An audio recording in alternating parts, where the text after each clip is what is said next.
Coach, I know obviously a pretty big win for you guys. Just to play the way, just ACC championship aside, to play the way you guys played the last two games without Dana, without Balagoon, what does that say about where this team's come and what you guys might be able to do? Well, I just think it speaks of my coaching. Those two games against Syracuse and Florida State, I think Purcell had the Florida State game, and JP had the Syracuse game. You try to give your assistants a little bit of responsibility sometimes, and all hell breaks loose. No, these kids have been unbelievable. I mean, it just shows the character and the fight that they have. Kylie, Jazz, Bianca, and I know Bianca only played 14 minutes, but she her knee was bothering her a little bit, but she could have gone 30 if she had to. But just so pleased with how those seniors came out tonight. I thought Mikasa again got the ball moving in transition, pushed it. She got it up and down the floor. Exactly what we needed. And when you pass the ball the way we passed it in that first half, we make open shots. That's one. We lead the league in field goal percentage. It's because we take good shots. And when we take good shots, when we're unselfish, we're pretty difficult to guard. Coach Calley went to Oregon there inside tonight. You had to be proud of her effort. Oh, yeah. I mean, she's been battling every single day, every game. I mean, the growth that she's made from her freshman year to her senior year is remarkable. I'm really proud of her. I'm happy for her. Not just as a basketball player, but as a person. She's really gone through a lot and has had some tough times, but she keeps fighting, and it's been fun because I've seen her smile more this year than I have the past 3 years. So just really happy for her where she is in her life right now. Joanna was in here saying that, they wanted to stop you guys from getting easy buckets in transition. That didn't go as planned. Obviously, that's been a strength of your team, throughout the last couple seasons. But what was it tonight that you saw from, players like Mikasa who maybe don't, and Kylie who even took it up the floor for that buzzer beater, who normally maybe don't do those things and did them? Well, I thought they all stepped up. I thought the first half really that the second quarter when we got them to turn the ball over, we forced a lot of turnovers. But what we did, we converted them. It's like getting offensive rebounds. It doesn't matter how many of them you get if you don't convert them. We talk about it all the time. I never talk to them about how many offensive rebounds are we going to get. It's how many second chance points do we get. And our goal is about 15 a night, which we only got 11. But if you can just get 5 offensive rebounds and kick them all out for threes and you make them, well, that's fine. I've been in here when I first started, and we used to talk about our goal was to get 15 or more offensive rebounds, and we had some games where we'd have 20. And then when you looked at it, we'd have like 4 points. We just played Annie over 4 times, missed 4 layups, and then they got the 5th one. So now all we talk about is points. And I thought we did a really nice job getting 11 second chance points. And then just the points off of turnovers was a big part. When you didn't have Liz for those 2 games in the middle of the season, you talked about how you wanted to keep things the same.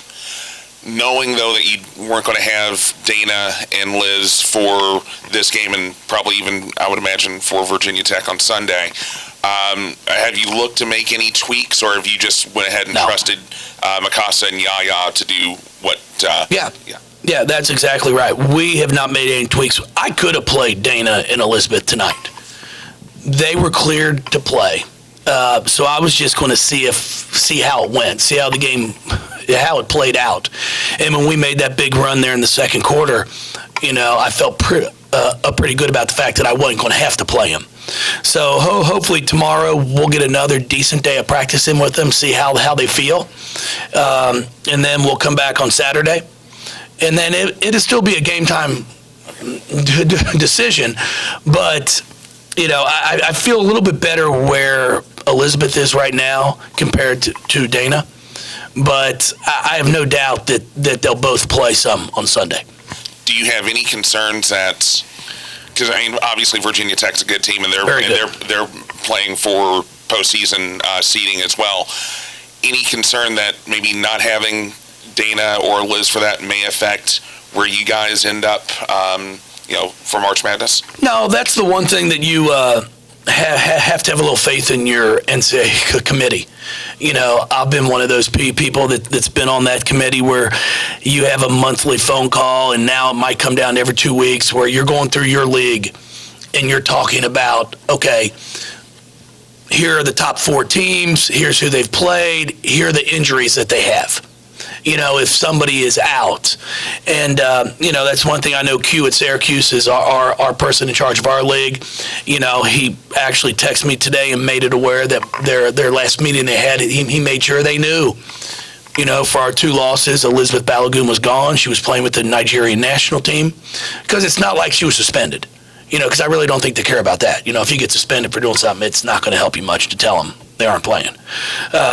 So if they're not able to go on Sunday, if things don't go our way, I would hope they would take that into consideration. When you look at what we've done this year, when we've had a full roster, we basically lost at Ohio State.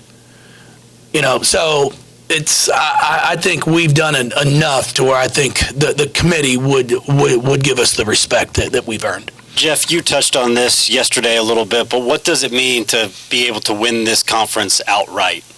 Well, it's pretty special. I mean, to win it outright and just it's back to back to back, and that's pretty impressive. I think what we've done here in women's basketball speaks volumes, and it's not just these past 3 years. It's been the past 13 years. I'm not sure anybody expected that, but we have done a really nice job recruiting my entire staff. And, Jasmine Jones was not a McDonald's All-American.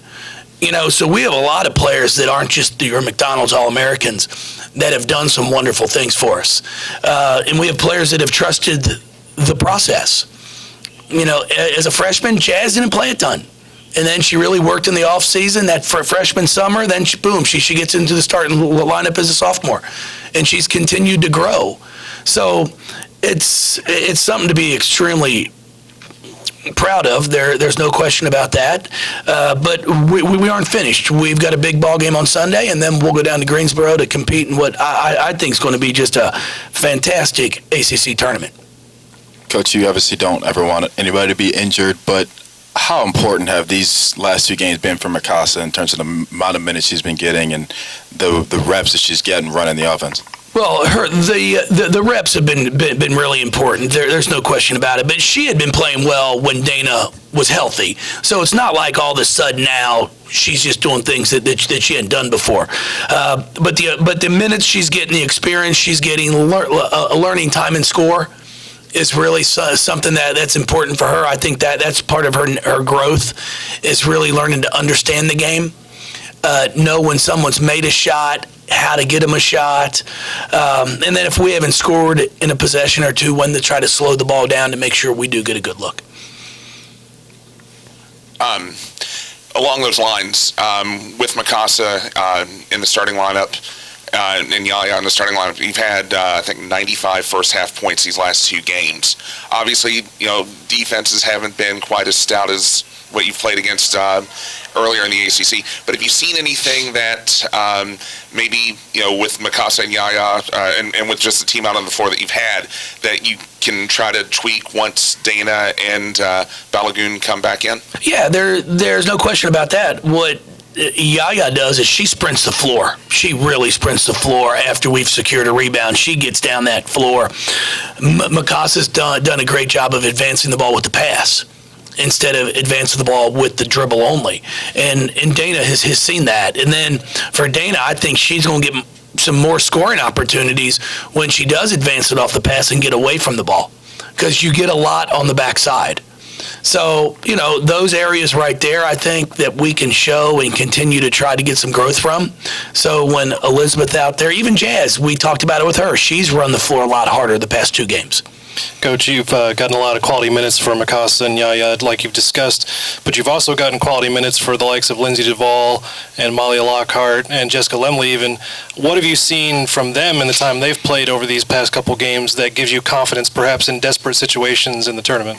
Well, I wouldn't call them desperate situations at all. They're all very capable players. I mean, there's no question about that. A lot is time and score. Like for Jess, with Mikasa out there, Jess is our backup point guard. So I have no problem at all putting her on the floor. She knows what we're doing. She knows our offense. She knows the defense as well as anybody. So I feel confident with that. Lindsay had a really nice offensive rebound and then that spin move for an M1. And then she comes up with 2 assists and no turnovers, which is big. That's the area when you come off the bench, you can't afford to turn the ball over. And that's the area that, if we can continue to get that from our bench, then good things are going to happen. Jeff, you spoke a little bit about yesterday and earlier, but from Kylie, when she walked on campus until now, as she heads into her senior day, she's just a totally different player. Where have you seen maybe the biggest growth, and is it her mentality of being aggressive? Part of it is her mentality, there's no question about it, but she's just so much stronger. When Steph put up that picture from her freshman year on social media, from her freshman year to her senior year, it looks like a whole different kid out there. And being able to absorb contact and finish with contact, where her freshman year, she was more of a three-point shooter for us than anything else. But now she's finishing around the rim. She brought that ball up the floor in transition and makes a big pull-up jump shot there to end a half, which I know we were up 20 before she makes it, but I'm just telling you, it's deflating when all of a sudden just one basket, it goes to 22, but how we scored.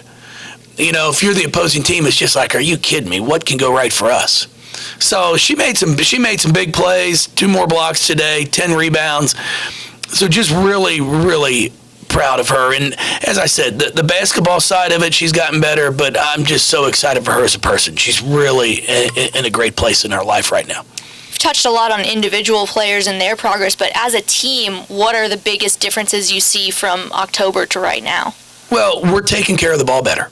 Now, starting that third quarter was awful. I think we turned it over 3 straight times, but we still end up with only 14 turnovers, and that's what we have to continue to do. We have to continue to get shots. We have to value the basketball. Against Pitt, I think we had 9 turnovers. So it's going to be big for us to keep that going and value the basketball.